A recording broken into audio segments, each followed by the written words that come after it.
Wealth by Richard Templar.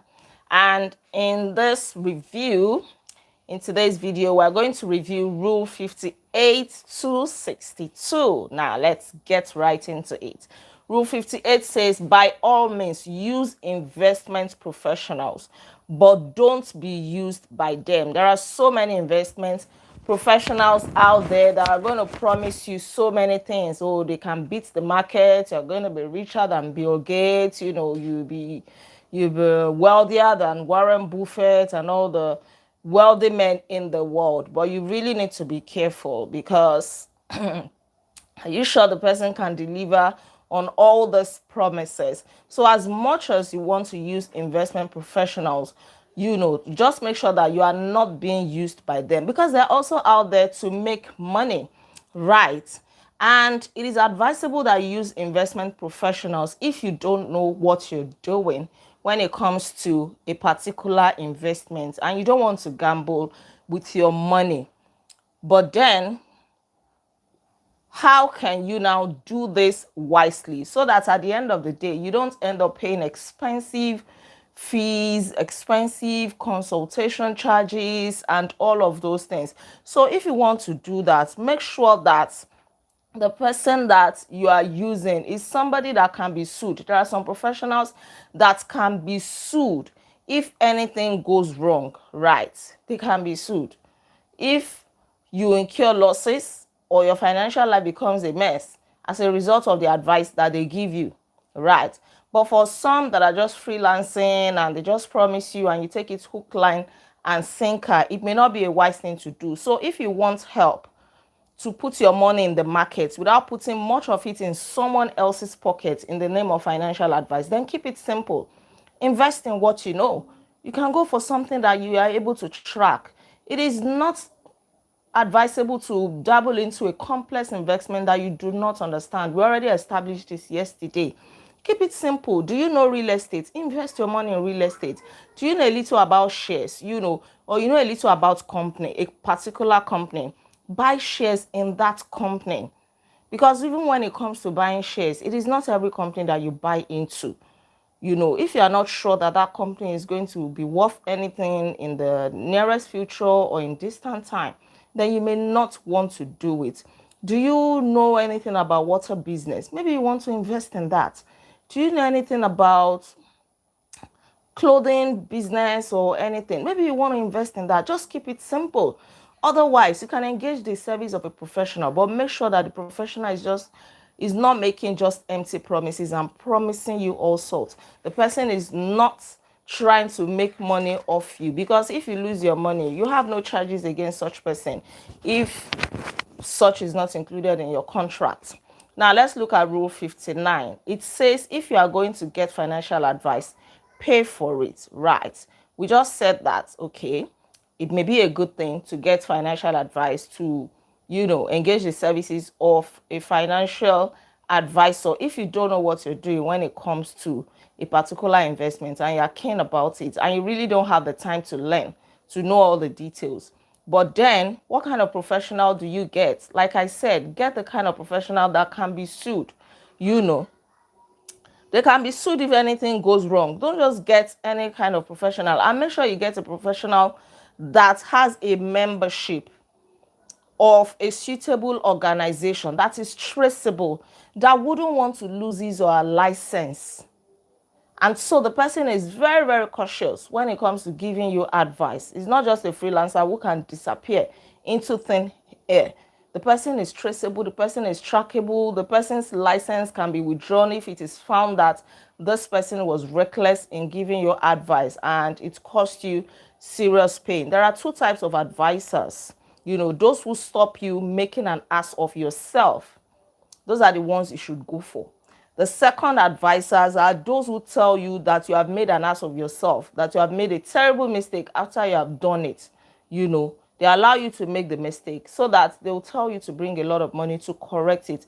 But those who are truthful to you from the beginning, that don't do this, those are the ones that you should watch out for. And any financial advisor you use should be independent. They should not be restricted to providing service from a limited range of products. They should make sure that they are not being selfish to push their own products to you to say, oh, you must do this at all cost. They are even trying to restrict you from getting informed about other investment options, right? So you really have to be wise about that. Then rule 60 says, don't fiddle. Once you decide on what you want to do with your money, the kind of investment you want to go into, let it be. It's not the time to be checking and rechecking. You are making amendments every now and then. You keep going back to check. First you said, I want to invest £1,000. Then you go back to say, you know what, give me 200 out of it. Make up your mind. And the only reason why you will not fiddle, why you won't keep checking it and changing your mind about your investments every now and then, is if you do your due diligence from the very start. Think well about it. Pray hard about it. Seek counsel before you go into it, right? Otherwise, your mind is going to be playing a trick on you, and even while you're sleeping, you still be feeling like you have made a huge mistake. You can even become panicky.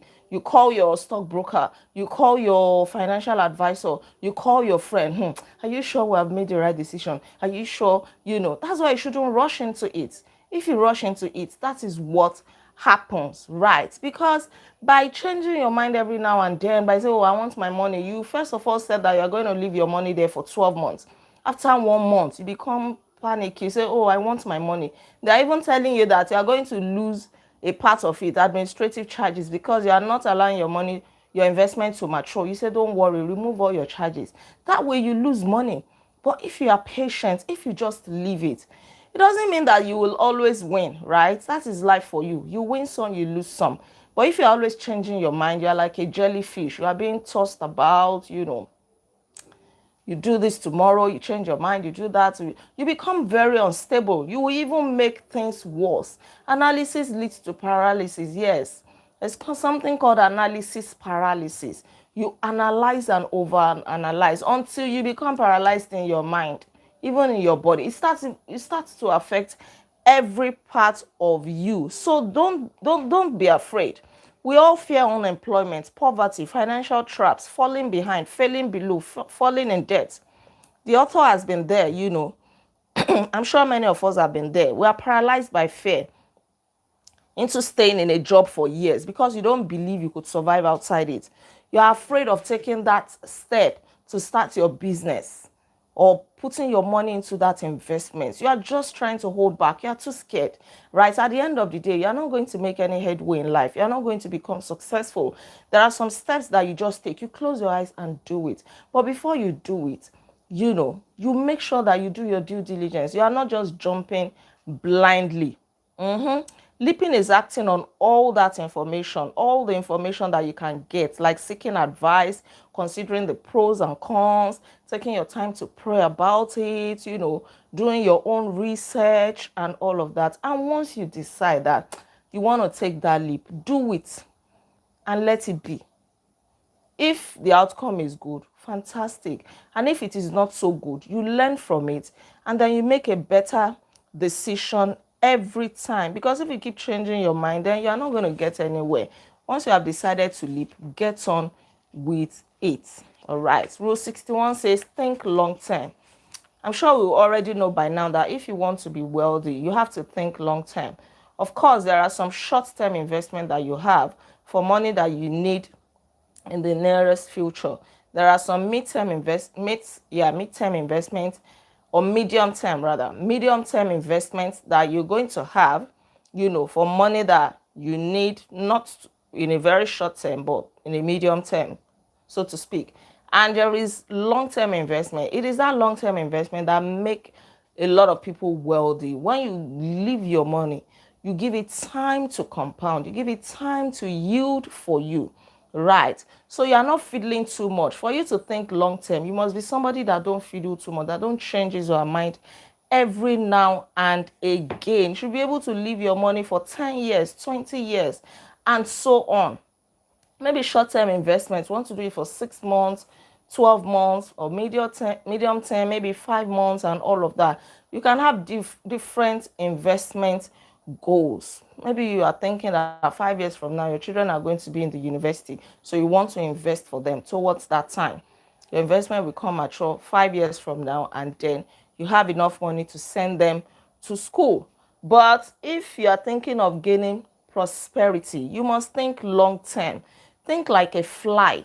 A fly sees ahead, and once that fly takes off like this, it already knows where it is going, and it heads off straight there. So as a good investor, you must also be vigilant. You must know what is happening before it happens. And the only way to do that is to think long term. You make your projection into the future. This thing that I'm investing in, 10 years from now, 20 years from now, I would have retired. Then this is going to be my retirement plan. I will have something to fall back on. Think of gaining prosperity as stalking a reluctant tiger. You want to stalk a tiger, you have to be careful. You have to be cautious. You have to tread softly. If you attack the tiger at once, the tiger will turn back and attack you and eat you up. So what do? You are very, very patient. You become very friendly with the tiger. You play out all your tricks, I can also think of an FBI agent that decides to join an organization in order to catch maybe a notorious criminal red-handed. The person is very patient. They become a part of the organization. They eat with everybody. They dine. They laugh. They can't say, no, I must nip this in the bud like tomorrow. They will mess things up. They can't go around just getting there shouting, "What is Mr. So, you're a criminal," when they don't have enough evidence. They're going to mess things up. Right. So the same thing applies to gaining prosperity. You have to be patient. You have to take your time. You have to be cautious. You have to tread softly. A lot of patience is required. Think of where you want to be in 5 years, when it comes to prosperity. What about 10 years? What about 20 years? If that is your goal, then you have to think long term. Even your short-term investment might be turned into medium-term or long-term. If you eventually want to be wealthy, you can't want prosperity now. You can't want wealth now. Right. If you expect a rapid and sudden catapult into prosperity, then go and play the lottery, and good luck to you. You will need it. Gaining wealth is a slow process, and rightly so. If you get it all quickly, you have no time to acquire experience and sense. And too quickly, what are you going to do? You will spend, because you have not acquired sense. You are not experienced at it. You have not learned all that you need to learn. The money just comes to you. What are you going to do? You become carried away, and then you lavish it. That is what happens to a lot of people. The Rule 62 says, have a set time of day to work on your wealth strategy. Yes, every single day. It can be in the morning, it can be in the afternoon, maybe lunchtime at work, or if you're a night crawler like me, nighttime may be the best for you. Just think about it. Even if it's 10 minutes, think of where you're going in terms of prosperity. Financially, think of where you are. What steps are you putting in every day? For those of you who have been joining this review, this is part of it. You are investing like 20 minutes of your time, thereabout, to improve your financial life every single day, right? And I'm sure in your spare time, you also do that when you're alone. You should have a notebook. How far have you come financially? Where are you right now? Where are you going later? And why do you need this? Because you want to make it natural. You want to make it natural, like it's part of your daily routine, so it doesn't feel overwhelming, for you. And also, you don't want to leave it to chance. You don't want to review it once in a year, or you just stumble on something once in a month. That's when you remember that, you've not been making wise financial plans. There are some wealthy people, they are happy. Why are they happy? They're happy because they set 4 principles. Number 1, they set targets, and they get on with that target.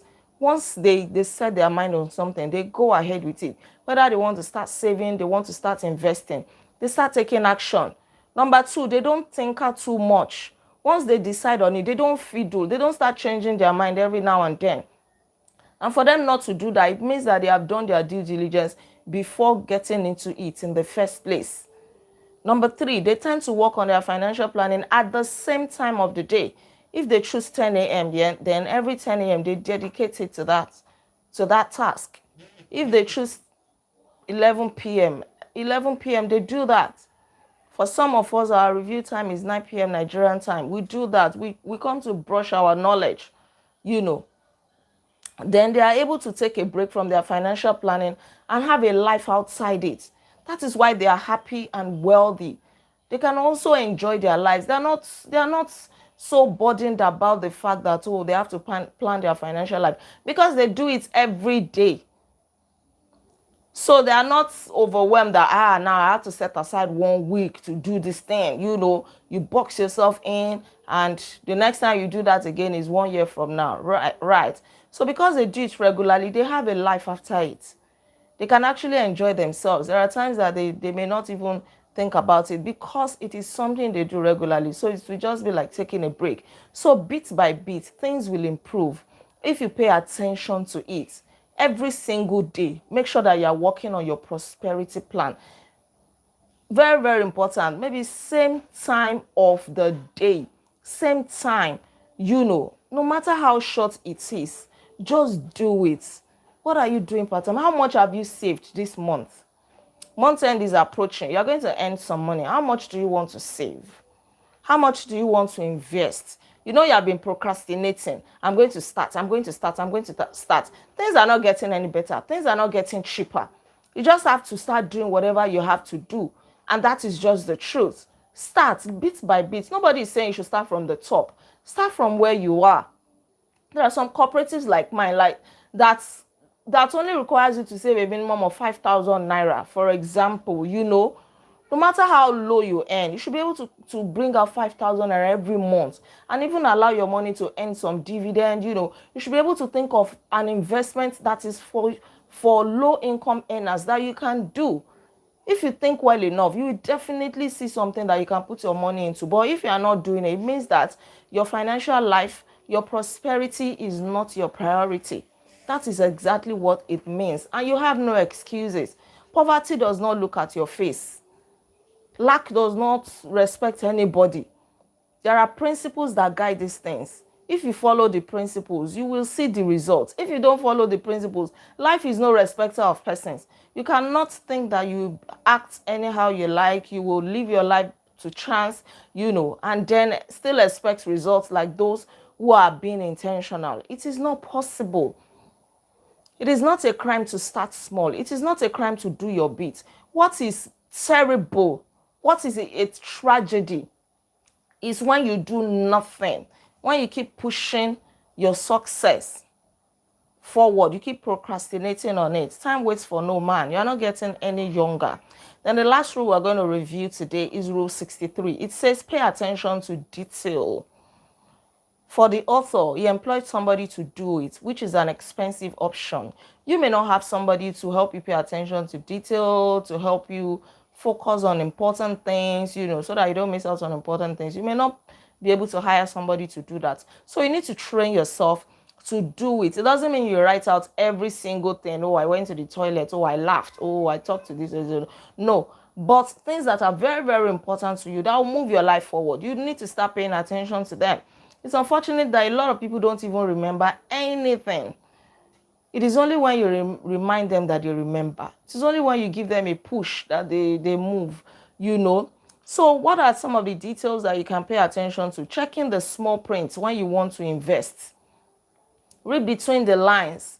Don't be so moved that you are not reading the details. Check the interest rates. Is it okay with you? Check charges and fees, even hidden charges and fees. Ask questions. Don't just sign papers blindly. Ask questions. Clarify anything that you do not understand. Right. Check that you pay for things on time so that you don't incur penalties. The contract of, I'm not from Dominica, I'm from Nigeria. You are signing a contract of sale, make sure that if you default on your payments, you're not going to incur penalties and all of that will even plunge you into debt. Then what are some of the other details you should work on? Not forgetting people, not forgetting dates, time, appointments. You're forgetting your wife's birthday. Haba, Make lists and write down everything, at least important things. Remember information. Somebody told you their name just yesterday. Today, you did not, you can't remember. We learned this in How to Win Friends and Influence People. Try to remember people's names. Try to remember their birthdays. This is how you build relationships. You don't become wealthy by the money that you save and invest alone. If you nurture your relationships well, you can actually become wealthy through them. Yeah. You start a business. What are those that will buy from you? The people that you have good relationship with, the people that have come to trust you over time, the people that like you, the people that think that you care about them, they will want to support your business. That's how you make money. A lot of people toil day and night. They're not making good money. They're not making sales. They have fantastic products and services. But what are those patronizing them? They don't have quality people because they don't care.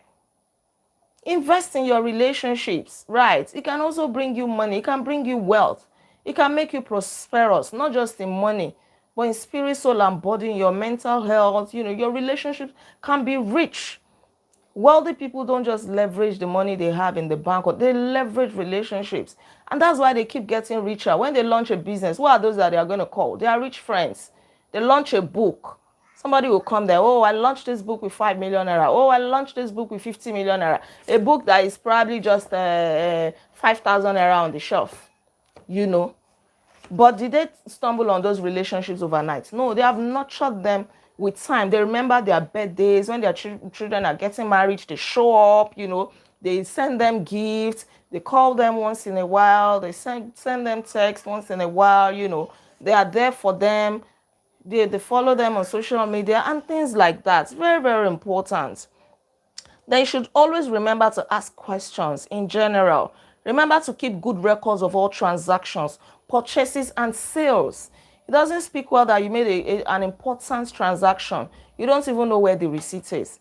You can't even trace it. You just left everything on your WhatsApp, and then your WhatsApp got wiped off, or the other person's WhatsApp got wiped off. You don't have evidence, right? Once they send it to your WhatsApp, download it and keep it safe somewhere. Or ask them to also send it to your email, or you transfer it to your email by yourself. These are ways that you pay attention to detail. It is like training your muscle. Once you train yourself to get used to it, it gets better and better. Just like when you're driving a car. At first, it might be tough. But with time, it gets better. Train yourself. Very, very important. Train yourself right from the word go, to pay attention to the detail yourself.